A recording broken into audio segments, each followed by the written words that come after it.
અમદાવાદ શહેર ક્રાઇમ બ્રાન્ચે વેજલપુર વિસ્તારમાં થયેલી ઘરફોડ ચોરીના ગુનાનો સફળ ભેદ ઉકલી 2 મહિલાઓની ધરપકડ કરી છે।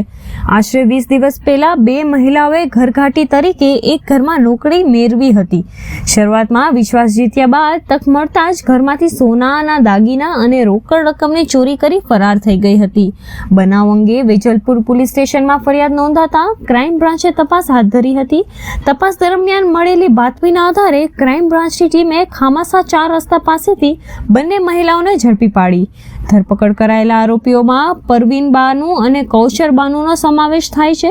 પોલીસે બંને પાસેથી કુલ 2,75,500 રૂપિયાનો મુદ્દામાલ જપ્ત કર્યો છે, જેમાં રોકડ રકમ ઉપરાંત ડાયમંડવાળી વીંટી, કાનની બુટી અને સોનાની વીંટીઓ સહિતના દાગીનો મળી આવ્યા છે।